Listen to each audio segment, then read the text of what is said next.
Bismillah wassalatu wassalamu ala rasulillah wa ala alihi wa ashabihi wa wala wa ba'd. Assalamualaikum warahmatullahi wabarakatuh. Ito ang unang paliwanag natin sa ating talakayan patungkol sa paliwanag ng Al-Arba'un An-Nawawiyah. Ngayong gabi insyaAllah ta'ala simulan natin ang pagpaliwanag sa unang hadith mula sa aklat na Al-Arba'un An-Nawawiyah ni Imam An-Nawawi rahimahullahu ta'ala. Samantala, patungkol sa nas ng hadith o konteksto ng hadith ay sinabi ng Rasul sallallahu alaihi wasallam sa kanyang hadith mula kay Umar bin Khattab radhiyallahu ta'ala anhu, an Umar bin Khattab radhiyallahu ta'ala anhu يقول سمعت رسول الله صلى الله عليه وسلم يقول إنما الأعمال بالنيات وإنما لكل امرئ ما نوى فمن كانت هجرته إلى الله ورسوله فهجرته إلى الله ورسوله ومن كانت هجرته لدنيا يصيبها أو امرأة ينكحها فهجرته إلى ما هاجر إليه. الحديث رواه البخاري ومسلم. ملاكي عمر بن الخطاب رضي الله تعالى عنه أبو حفص أمير المؤمنين رضي الله تعالى عنه أي kanyang sinabi na kanyang narinig mula sa Propeta Muhammad sallallahu alaihi wasallam na siya ay nagsabi, "Innamal a'malu binniyat." Tunay na ang bawat gawain ay nakabatay sa layunin. Wa innama likulli imri'in ma nawa. At ganda naman sinabi ng sallam at gagantimpalaan ng Allah subhanahu wa ta'ala ang tao ayon sa kanyang layunin. Faman kanat hijratuhu ila Allah wa rasulihi fahijratuhu ila Allah wa rasulih. Sino man, sinabi ng Rasulullah ang naghijrah ng ibang bayan o di kaya ay lumikas mula sa kanyang lugar lillahi wa rasulihi, alang-alang sa Allah subhanahu wa ta'ala at alang-alang sa kanyang sugo, fahijratuhu ila Allah wa rasulihi. Katotohanan ang kanyang pangimang bayan, ang kanyang paglilikas ay alang-alang sa Allah subhanahu wa ta'ala at saka sa kanyang sugo. Wa man kanat hijratuhu lidunya. Samantalang kung sino man ang nangibang bayan, o di kaya lumikas mula sa kanyang lugar, lidunya, paalang-alang sa makamundong bagay, o imraatin yankihuha, o para naman sa babae na kanyang mapapangasawa, fahijratuhu ila ma hajara ilayh. Ang gantimpala ng kanyang paglikas, ng kanyang paghijrah ay ayon sa kanyang layunin. Ang hadith na ito inuulat ni Al-Bukhari at sa kanyang Muslim.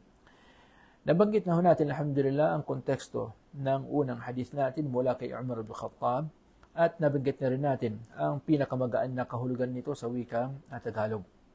Samantala ang nagulat ng hadith ay walang iba kundi si Umar bin Khattab radiyallahu ta'ala anhu. Kung tutuusin, mag-isa lamang ni Umar bin Khattab radiyallahu ta'ala anhu ang nagulat ng hadith na ito mula sa Rasul sallallahu alaihi wasallam. Bagay na subhanallah na pinagtatakahan ng kinamamanghaan, in fact, ng karamihan nang dahil sa ganitong napakahalagang hadith ay mag-isa lamang ni Umar bin Khattab radiyallahu ta'ala anhu ang nagulat ng hadith na ito mula sa Rasul sallallahu alaihi wasallam. Subalit, huwag kayong mag-alala. Pagkatapos ni Umar bin Khattab radiyallahu ta'ala anhu ay naging mutawatir na ang hadith. Ibig sabihin ay marami na ang nagulat ng hadith na ito mula kay Umar bin Khattab radiyallahu ta'ala anhu na nagmula sa Rasul sallallahu alaihi wasallam. Sinabi sa hadith an Umar bin Khattab, ang hadith na ito ay mula kay Umar bin Khattab radiyallahu ta'ala anhu, Abu Hafsin, palayaw ni Umar bin Khattab radiyallahu ta'ala anhu at Amirul Mu'minin. Amirul Mu'minin, si Umar bin Khattab, siya ang kauna-unahang tinawag na Amirul Mu'minin o di kaya ay pinuno ng mga mu'minin. Yun nga nang dahil sa si Umar bin Khattab radiyallahu ta'ala anhu ay tumayong pinuno ng mga mu'minin nung siya ay tumayo bilang khalifa ng Rasul sallallahu alaihi wasallam. At sabi ng ilan, nang dahil sa mas magaan ito para sa kanilang tawagin na Amirul Mu'minin kaysa sa khalifa ng Rasul sallallahu alaihi wasallam o kaysa sa tawagin siyang khalifati Rasulullah sallallahu alaihi wasallam. So, sinabi ng ilang mga ulama, kahit naging mas magaan sa kanilang tawagin ng Amirul Mu'minin si Umar bin Khattab radiyallahu ta'ala anhu. Samantalang sa konteksto ng hadith ay sinabi ng Rasul sallallahu alaihi wasallam, "Innamal a'malu binniyat wa innama likulli imri'in ma nawa." Ang katanungan mga kapatid sa Islam, ito bang dalawang kataga na binanggit natin ay iisa lamang ang kahulugan o magkaiba sila ng kahulugan. Tinutukoy natin ay ang innamal a'malu binniyat at ng wa innama likulli imri'in ma nawa. Ang katanungan ay iisa lang ba ang kanilang kahulugan o magkaiba sila ng kahulugan. Alamin natin sa wikang Arabic na meron silang qaida lughawiyya, qalu innal asla fil kalam at-ta'sis wa laysa at-ta'kid. Ang original na hatol sa salita ng Arabic ay at-ta'sis. Ibig sabihin, kapag ka naulit ang dalawang salita, originally, magkaiba ang kahulugan ng unang salita sa pangalawang salita. So kung pagbabatayan natin ang prinsipyo na ito sa al-lugha al-Arabiyyah, lumalabas lamang na magkaiba ang kahulugan ng innamal a'malu binniyat at magkaiba naman ang kahulugan ng wa innama likulli imri'in ma nawa. Samantalang patungkol sa sinabi ng Rasul sallallahu alaihi wasallam na innamal a'malu binniyati, ang tinutukoy dito ay may kinalaman sa gawain ng isang tao. Bima'na, innamal a'malu binniyat. Katotohanan, ang mga gawain ay nakabatay lamang sa intensyon. So pagmasdan, innamal a'malu binniyat ay may kinalaman sa a'mal, may kinalaman sa gawain ng isang tao. Kung baga, ang gawain ito ba ay ano ang kanyang naging intensyon sa kanyang gawain? Nag-intensyon ba siyang magsala ng salatul zuhur o nag-intensyon siyang magsunnah? Okay? Ang kanyang paligo ba ay sala, ang kanyang paligo ba ay janaba o di kaya naman ay normal refreshment na paligo lamang? So dito ay may kinalaman sa mismong gawain. Ano ang kanyang layunin sa kanyang gawain? Yan ang ibig sabihin ng innamal a'malu binniyat. Innamal a'malu binniyat bima'na ang lahat ng mga gawain ay nakabatay sa kanyang intensyon. Okay, yung kanyang pagpunta sa Makkah halimbawa, ito ba'y nag-intensyon ba siya para mag-hajj o para sa turismo lamang halimbawa o di kaya naman para magtrabaho? So dito makapasok ang innamal a'malu binniyat. Pangalawang kataga naman, wa innama likulli imri'in ma nawa, ay may kinalaman naman siya kung para kanino niya ginagawa ang kanyang gawain. Para kanino ginagawa ang kanyang gawain. So ito ba ang kanyang ginagawa? Sabihin natin, sala, wudu, hajj, pag-aayuno, pagpuasa, pagzaka, halimbawa. Ito ba'y alang-alang sa Allah o alang-alang sa tao? Saan siya makapasok? Sa unang katagang binanggit ng Rasulullah o yung pangalawang kataga? Ang kasagutan ay sa pangalawang kataga. Wa innama likulli imri'in ma nawa. Kaya sa unang kataga na binanggit ng Propeta Muhammad sallallahu alaihi wasallam, innamal a'malu binniyati ay maging kasagutan sa katanungan na ano ang kanyang ginagawa. Ano ang kanyang ginagawa? Innamal a'malu binniyat.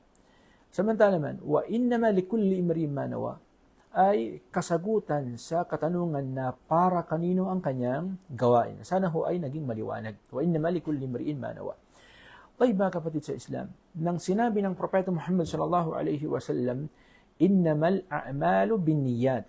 Alam naman natin ang kahulugan ng a'mal ay gawain at plural form ng amal, plural form ng amal. Amal, a'mal. Ang a'mal naman ay pangkalahatan o pangmaramihan ng salitang amal. Tayyib, ang tinutukoy ba dito ay yaong mga gawain, physical na gawain lamang o higit pa dito? Ang kasagutan ay syempre higit pa dito ang kahulugan ng al-a'mal. Nang dahil sa kapag kasinabi ng mga Arabo, amal, ay tinutukoy dito ay ang mga sumusunod. Al-amal bil jawarih. Di ka amalul jawarih. Gawain ng physical na gawain ng isang tao. Physical na gawain ng isang tao. Pangalawa naman ay ang kanyang mga salitain, ang kanyang mga sinasabi. So lahat ng mga ito ay pasok din sa salitang amal. At pangatlo naman ay ang gawain ng kanyang puso. Gawain ng kanyang puso, halimbawa katulad ng at-tawakkul, at-taqwa, al-khashya at ng iba pa. So therefore, ang gusto nating ipaliwanag mga kapatid sa Islam, nang sinabi ng Rasul sallallahu alaihi wasallam, innamal a'malu binniyat, hindi ho tinutukoy dito ay yaong mga physical na gawain lamang. Bagkus ang tinutukoy dito ay saklaw niya ang lahat. Ito man ay gawain, physical na gawain ng katawan, o di ka ay pananalita, pasok din siya sa amal, o di ka naman ay mga gawain ng puso. At napakarami ng mga gawain ng puso. So lahat ho nito ay pasok sa sinabi ng Rasul sallallahu alaihi wasallam na al-a'mal. Innamal a'malu binniyat. And then nang sinabi ng Propeta Muhammad sallallahu alaihi wasallam, innamal a'malu binniyat, patungkol sa mga gawain, na kung saan ang mga gawain sinabi ng Propeta Muhammad sallallahu alaihi wasallam ay nakabatay sa layunin ng isang tao. Innamal a'malu binniyat. Anong tinutukoy na gawain ang binanggit dito ng Propeta Muhammad sallallahu alaihi wasallam? Nang dahil sa ang mga gawain ay nahati sa dalawa, ibadat at saka ng adat. Ibadat, ibig sabihin ito yung mga gawain na may kinalaman sa pagsamba sa Allah subhanahu wa ta'ala. Ang adat naman, ito yung pangkaraniwang gawain na ginagawa ng mga tao na walang kinalaman sa pagsamba sa Allah subhanahu wa ta'ala, katulad ng pagtayo, pag-upo, paglakad, pagtulog. So ang katanungan, ang dami nating katanungan, nang sinabi ng Propeta Muhammad sallallahu alaihi wasallam sa kanyang hadith, innamal a'malu binniyat, ang batayan ng lahat ng mga gawain ay ang kanyang layunin. Anong tinutukoy na gawain dito sa hadith? Mga ibadat o di kayong mga adat? Yung mga gawaing pagsamba o yung mga naging kaugalian at tradisyon ng isang tao?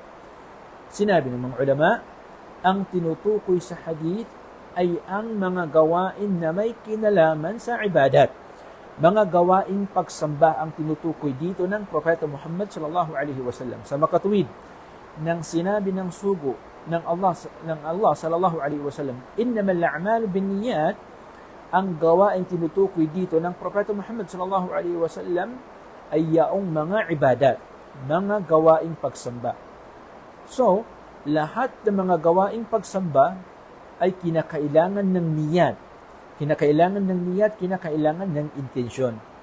Mafhumul mukhalafah, na kung saan ang mafhum mula sa hadith ng Propeta Muhammad SAW, ang ating mauunawain mula sa hadith ng Propeta Muhammad SAW, bagamat hindi ito sinabi ng Rasulullah, pero ito ang ating maunawaan, na anumang mga gawain na walang kinalaman sa mga gawaing pagsamba, ay hindi na kinakailangan ng niyat, hindi na kinakailangan ng intensyon. Magbigay tayo ng halimbawa, ang sala ay ibada. Therefore, kailangan ng niyya, nang lalo siya ay gawaing pagsamba.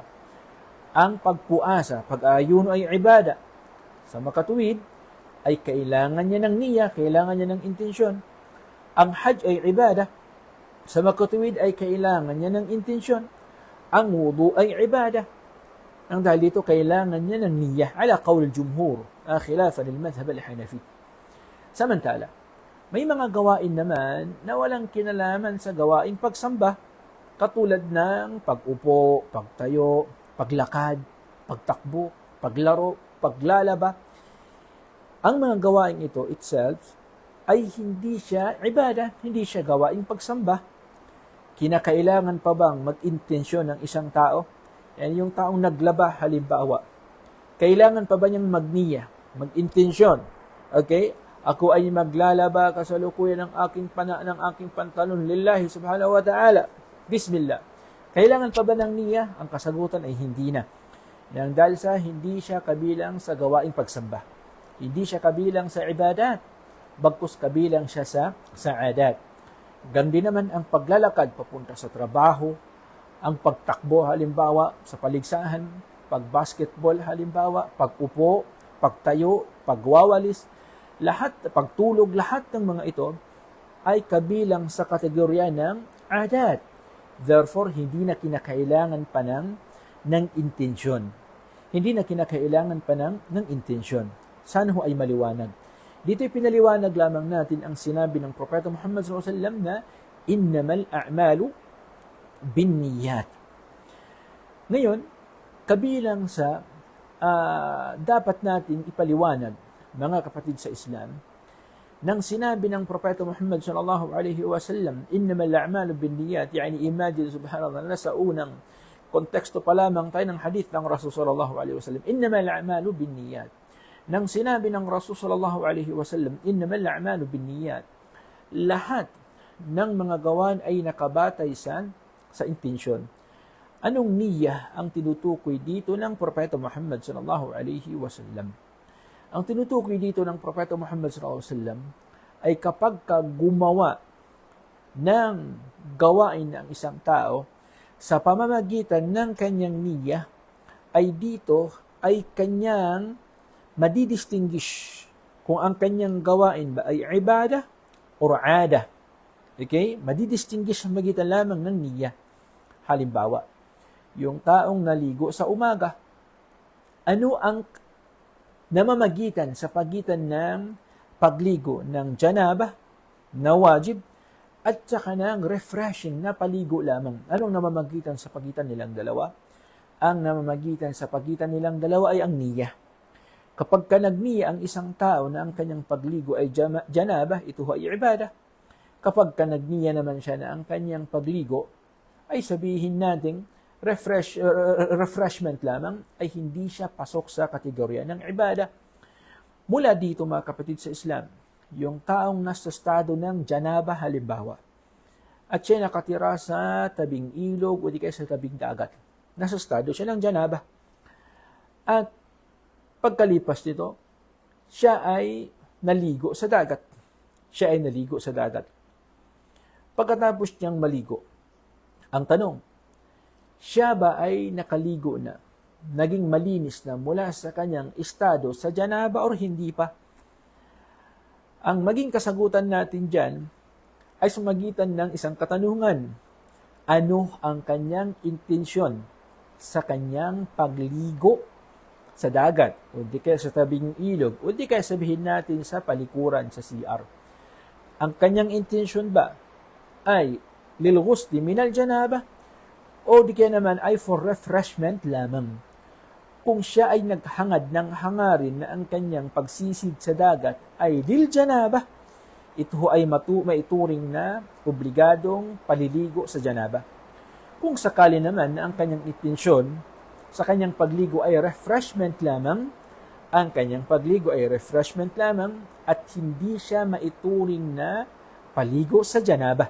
So therefore, kailangan niyang maligo muli. So pagmasdan, nang dahil lamang sa niyya, ay ating pinag-iba ang ibadah mula sa ada, mula sa gawaing pagsamba, mula sa ordinaryong gawain.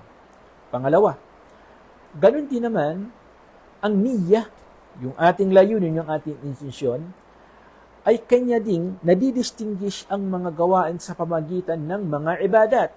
So, ang pinag-uusapan natin ngayon sa mismong mga gawaing mga ibadat. Kung minsan kasi yung tao na nagsasala halimbawa ng dalawang raka'a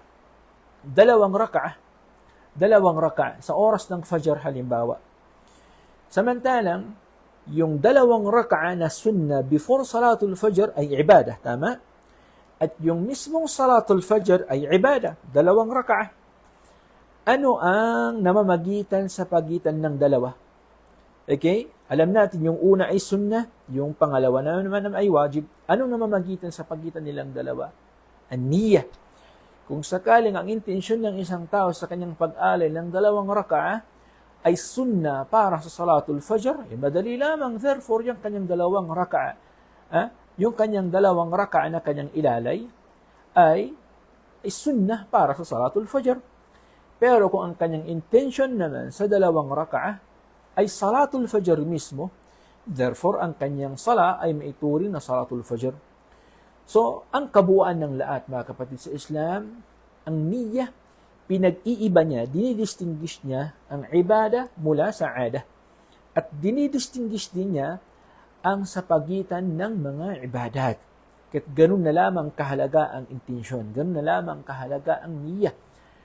Kaya't, sa bawat gawaing pagsamba, huwag nating makaligtaan magniya. Otherwise, ang ating ibadah ay hindi katanggap-tanggap.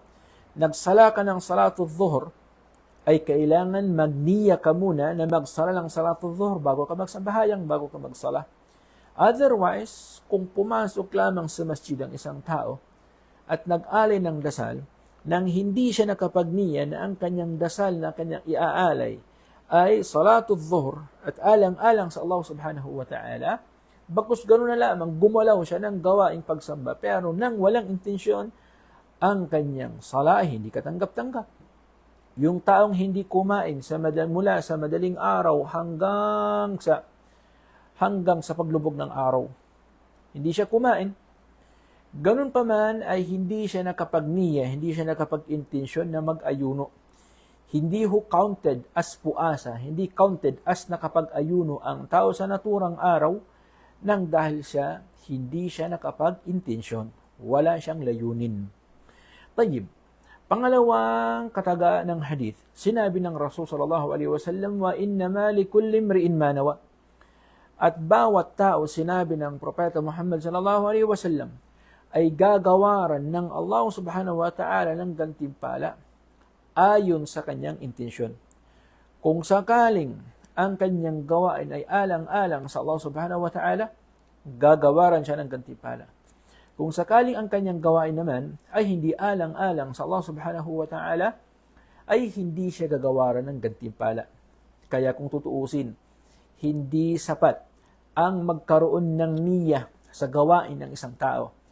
Kinakailangan ang niyya o yung layunin niya sa kanyang pagsamba ay kanyang ialay lamang sa Allah subhanahu wa ta'ala.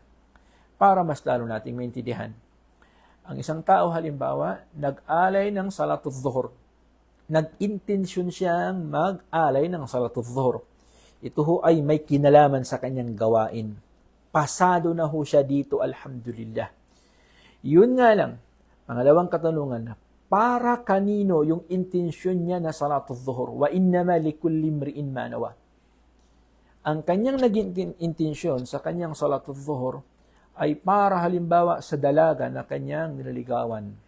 Okay? Para sa kanyang magiging biyanan. Para kay mudir, para kay sheikh halimbawa na kanyang katabi, na kanyang kasama. Para sa camera na nanonood halimbawa. Meron ba siyang gantimpala or wala? Ang kasagutan ay wala siyang gantimpala. Bagkus hindi nga tatanggapin ng Allah subhanahu wa ta'ala ang kanyang gawain. Yun nga nang dahil sa bagamat meron siyang intensyon na gawaing pagsamba, hindi naman alang-alang sa Allah subhanahu wa ta'ala. Kaya ganun na lamang kahalaga, mga kapatid sa Islam, ang niyya o di kaya ang niyya sa mga gawaing pagsamba. Kabilang sa mas'ala na ating matatalakay patungkol sa hadith na ito, mga kapatid sa Islam, ay patungkol naman sa niyya. Kailangan bang banggitin at sambitin ang intensyon, ang layunin, o sapat ng isa puso lamang? Walang pag-anilangan na karamihan ng mga ulama rahimahumullahu ta'ala ay pumapanig na ang niyya ay mahalluhal qalb. Ang kanyang pagmumulan ay ang puso lamang. At kailanman hindi maaaring banggitin ito sa magitan ng dila. Taliwas sa inaakala ng ilan na palibhasa, sinabi daw ni Imam Shafi'i rahimahullahu ta'ala na kailangan banggitin ang niyya bago magsambahayang, bago magsala.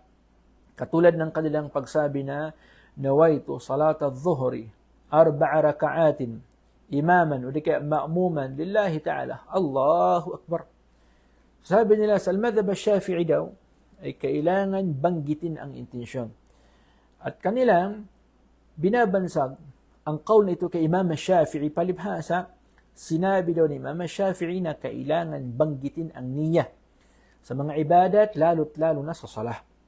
Sinagot ito ng mga ulama rahimahumullahu ta'ala sa kanilang pagsabi na kailanman hindi ito sinabi ni Imam Shafi'i rahimahullahu ta'ala.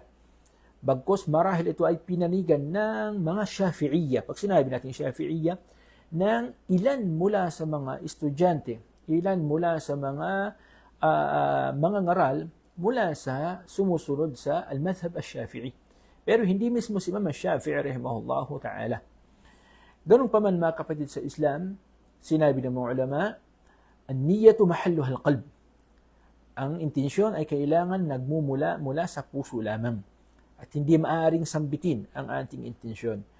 Ganun pa man, pinalawig ng mga ulama rahimahumullah ta'ala ang usapin na ito hanggang sa sinabi nila, 2 ibada lamang ang ipinahintulot ng Allah subhanahu wa ta'ala o ang pinahintulot sa Islam na kung saan ay maaari nating sambitin ang ating niyya. Maaari nating i-voice out ang ating niyya. Ano naman itong dalawang ibadah na kanilang tinutukoy? Ang una ay al-hajj wal-umrah. Patungkol daw, sabi nila, sa hajj at saka ng umrah. Pangalawa naman ay patungkol sa pag-alay ng hayop sa udhiyah, sa pagkurban. So therefore, dalawang mga mas'ala na pinahintulutan sa Islam na kung saan ay maaari mong i-voice out, sambitin ang intensyon.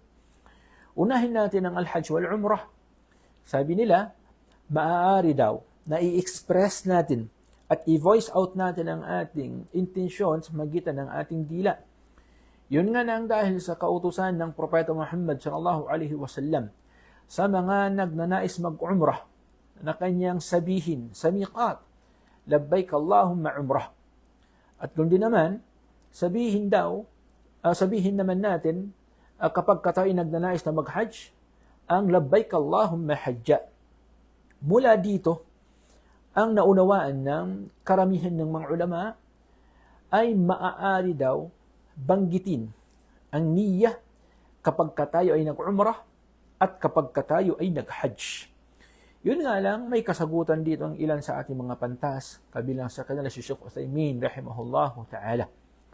So ito yung kanyang rad, ito ang kanyang pag-refute sa mas'ala na ito. Sabi niya, kailanman yung pagsabi natin during hajj at saka ng umrah, sa miqat ng labbaik Allahumma umrah at ng labbaik Allahumma hajjan, sinabi niya, hindi ito sabi niya maituring na an-nutqu bin niyyah. Hindi siya maituring na pag-express o di kaya pag-voice out ng niyya. Yun nga nang dahil sa, sabi niya, ito ay pag-voice out lamang sa nusuk. Ibig sabihin sa uri ng hajj o sa uri ng umrah o sa uri ng hajj na kanyang nais gawin o sa umrah na kanyang nais gawin. Subalit nauna sa kanya yung kanyang intensyon sa kanyang puso. Para maliwanag ay nagbigay siya ng example.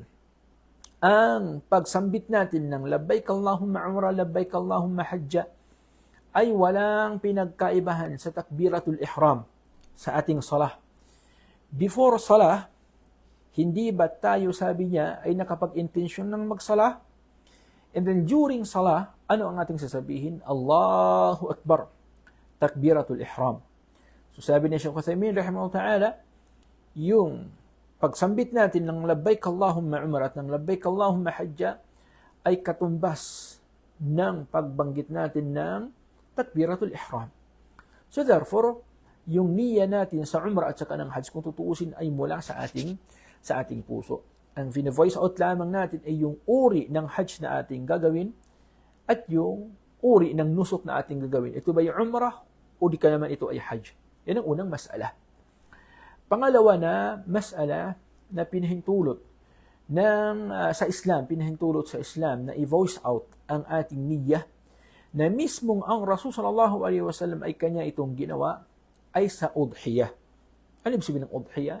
Pagkurban. Dito sa atin sa Pilipinas, mas kilala yung salitang kurban, yung pag-alay ng hayop. So, ang Rasul sallallahu alaihi wasallam na iniuulat na kanyang vinouse out, okay, binanggit niya ang kanyang intensyon, okay, nang siya ay nag-alay ng hayop. Okay, sinabi ng Rasul, Bismillah, hada minka walak.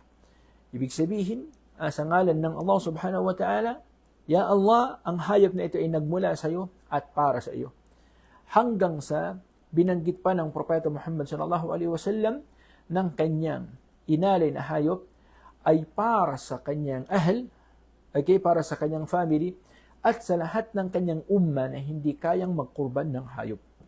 So dito, sinabi ng mga ulama, sa mas'ala ng kurban, ay maaari sabi nilang i-voice out ang niyah, katulad ng ginawa ng Propeta Muhammad sallallahu alaihi wasallam, which is ang mas'ala nito ay pinanigan ng karamihan ng mga ulama rahimahumullahu ta'ala. Sinabi nila ay walang problema dito nang dahil sa mismong ang Rasul sallallahu alaihi wasallam ay ginawa niya ito.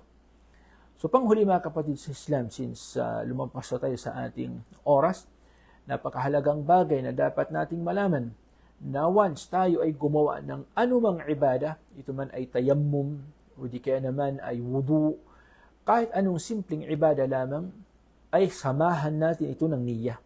Samahan natin ito ng intensyon, ng layunin upang tanggapin ng Allah subhanahu wa ta'ala. Pangalawa, ay sundan din natin ito ng layunin kung para kanino natin ito ginagawa. Kailangan isaalang-alang natin ang gawain, alang-alang lamang sa Allah subhanahu wa ta'ala. Nang dahil sa anumang gawain na hindi alang-alang sa Allah subhanahu wa ta'ala, ay kailanman hindi tatanggapin ng Allah subhanahu wa ta'ala, hanggang sa pangalawang hadith at sumusunod na mga hadith insyaAllah ta'ala. Samahan niyo kami sa tuwing araw ng Lunes at araw ng Martes, alas 8 dito sa atin sa Pilipinas, bi'idhnillahi ta'ala. Wallahu ta'ala alam, wa sallallahu wa sallam ala Muhammad, subhanakallah wa bihamdik, ashhadu an la ilaha illa anta astaghfiruka wa atubu ilaik. Wassalamu alaikum warahmatullahi wabarakatuh.